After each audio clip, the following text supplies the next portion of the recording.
as Justin said, her name is Freida Strobel. She lives in Greenville with her husband Joe.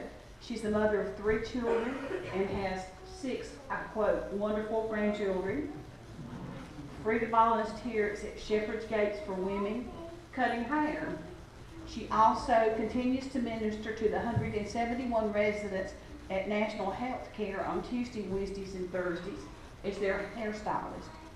She can also be seen on those days visiting the rooms, listening or sharing love to all she has done for the past 11 years.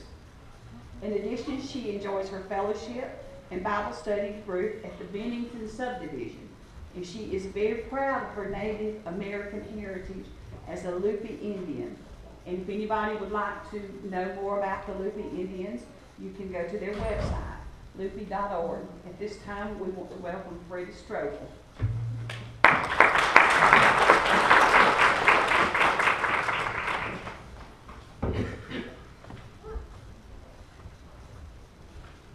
Thank you so much. I've been looking forward to being here and being a part of the morning service today, and I just so appreciate the opportunity. I want to tell you a story, true story, of a young guy who was able to see until he was about 16 years of age, and then he was in an accident, lost his sight. He went into his room and he just sort of stayed to himself. He locked the door, he didn't want to come out and eat, he didn't want to do anything. And so one day his father knocked on the door. He says, "I want to come in, son." He says, "No, go away, go away." He says, "No, I want to come in, son." He says, "No, go away." And so the father, he came back later and he says, "Son, I'm coming in." He said, "Look, I want you to get out of this room. You are to take the shutters out of the garage. You are to paint those shutters. You are to hang those shutters back up." The boy was furious. He was so angry. He said, "Okay, I will do it. You just wait. I'll see. I'll get on a ladder, and I know when I get on that ladder, I'm going to fall. I'm going to hurt myself. And then he'll really feel bad." He was so angry. He was so determined to just really upset his father. He got out there. He hung those shutters. He put those shutters up. They were beautiful. And afterwards, he went to his father. He says, "I can't believe you actually did that. I can't believe that you actually asked me to do that, knowing the risk I was going to take, knowing that I am totally blind." He said, "Son, I want to tell you something." He said, "I was always no farther away than 3 foot. Had you fallen, I could have caught you.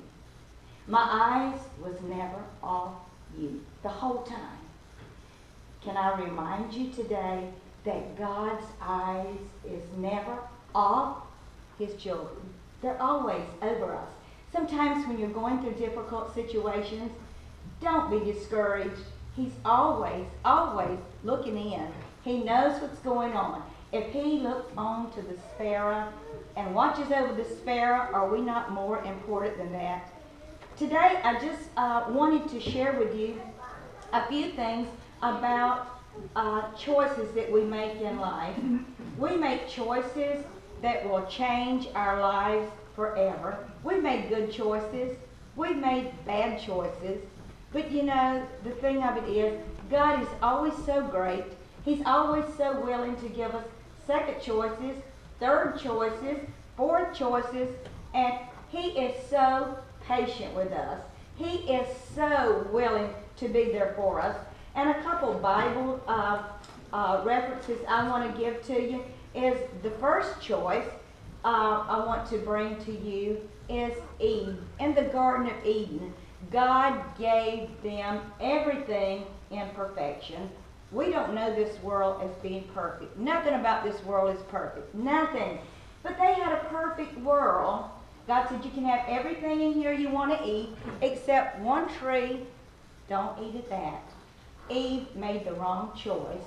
We're suffering today because of that choice Eve made. We make choices that not only drag us down, but drag other people as well. And so we need to be mindful of the choices we make. And then in Joshua, Remember that Moses had led the people, and he had dwelt and dealt with these people that were so bitter, so angry. They had seen all that God had done for them. They had seen how God had blessed them and everything that God had done for them, and yet they struggled. They struggled with choosing the right direction, the right thing to do. And so Joshua said to them, he said, you've seen all that God has done for you. You've seen how God has blessed you.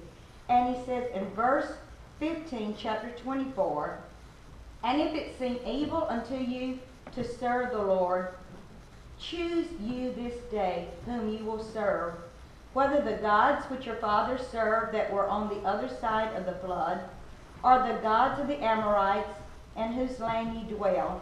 But as for me and my house, we will serve the Lord. And I'm sure that a lot of you all have made that choice this morning. You know, there's a song, I have decided to follow Jesus. Though none go with me, still I will follow. And sometimes we have to choose to leave our families behind. We have to choose to lose and to leave behind friends that we've had. But we have to make a choice. And the choices that we make sometimes lead us in different directions. The right choice will lead us along the right path. And then we find Samson. Samson was the strong man as we know him. But you know what? He had a failure. He had a great failure. And that failure was he wanted his own way. He chose to have his own way. He told his mom and dad, he says, I've seen this good-looking woman. He said, you know, she is just like a bottle, a Coca-Cola bottle. I want this woman so bad. And he says, but no, she's not your kind of people. She's not God's people. But I want her. I don't care the consequences.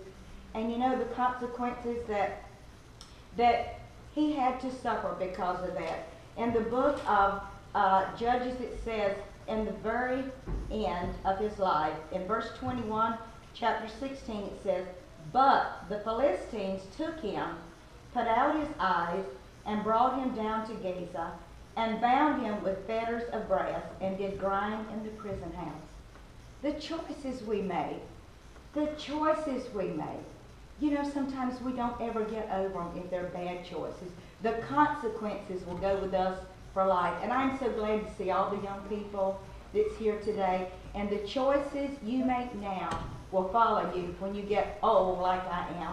And so it does make a difference. And then we see Pilate.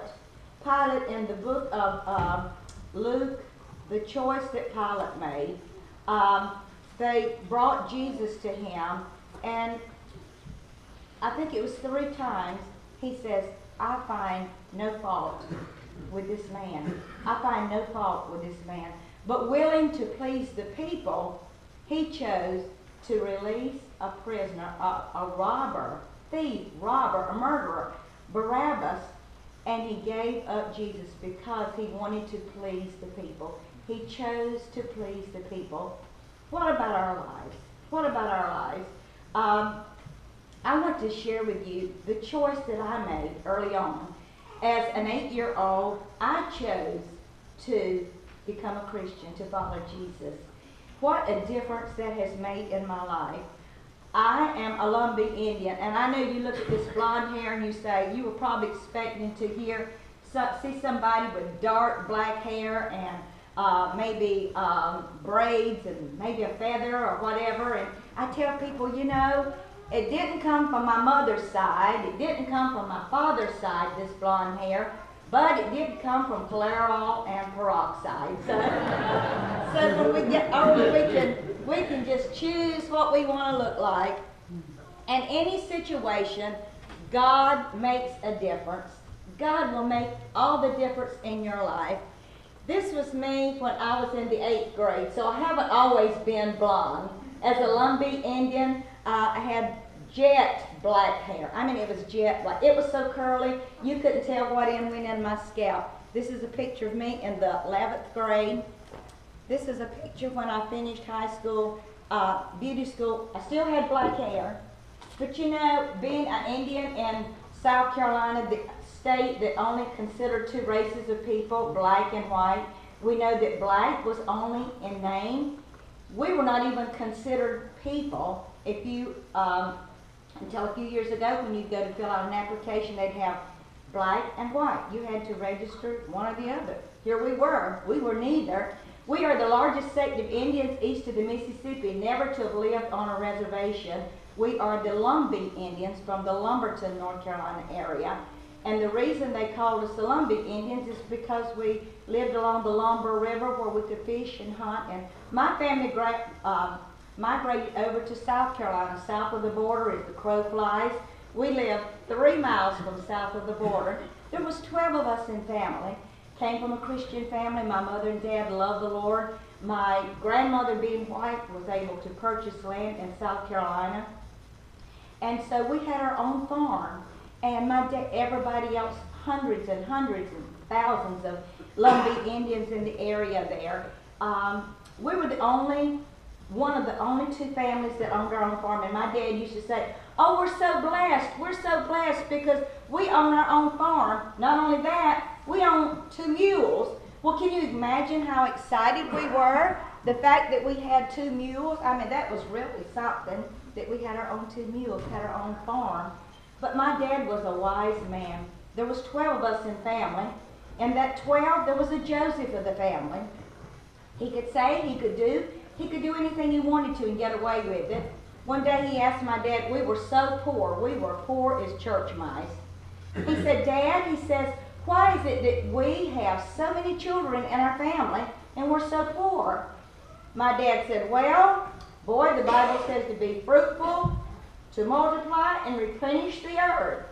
And my brother said, "But did he mean for one man to do it all?" He got away with that. But the reason we had a big family was because we did all the work. We did everything. We had no school to attend.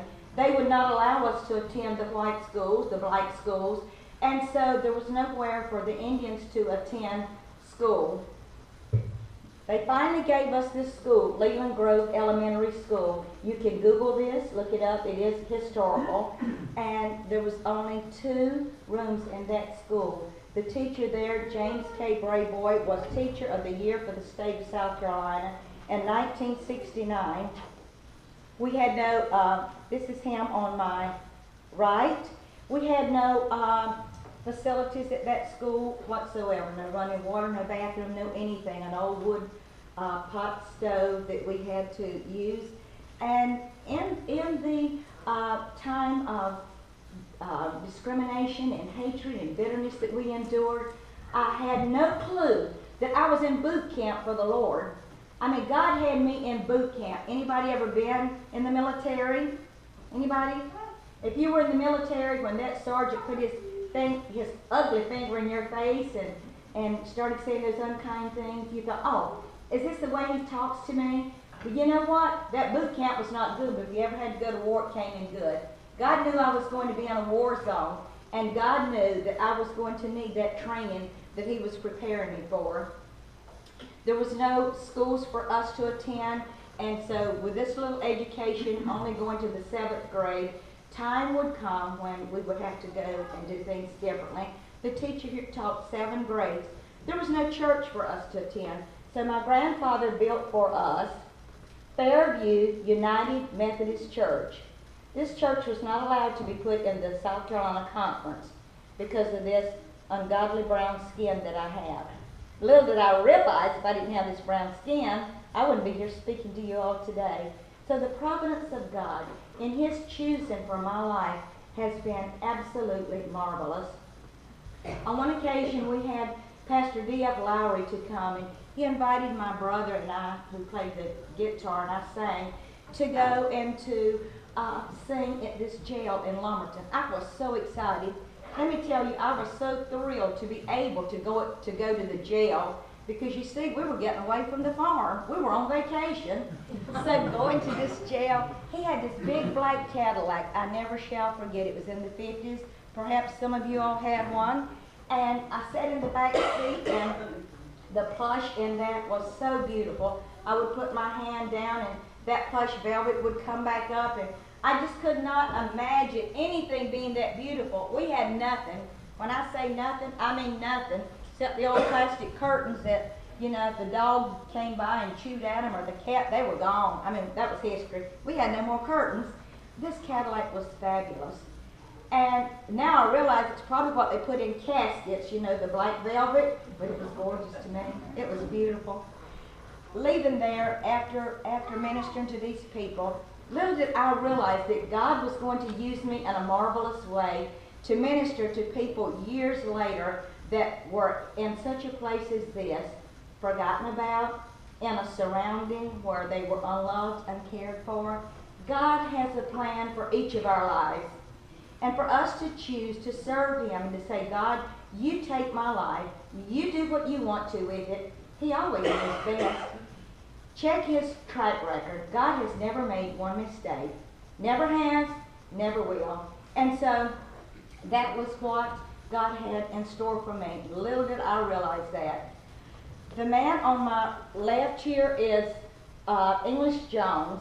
He was a sharecropper. I don't know if you know the difference between sharecropping and slavery. There's no difference. The only difference, the word changes, but the principle is still the same.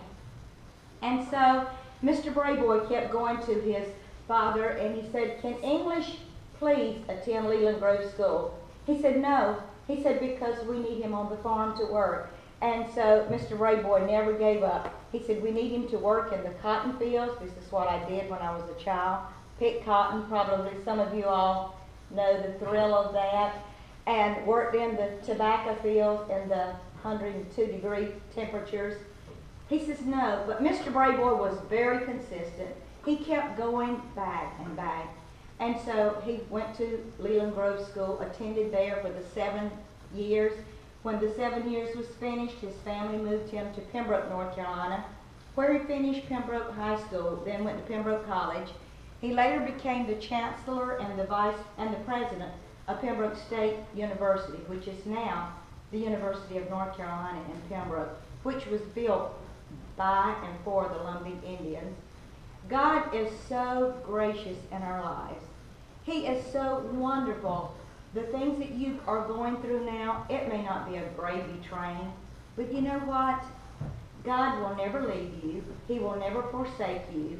Not only that, He's always the fourth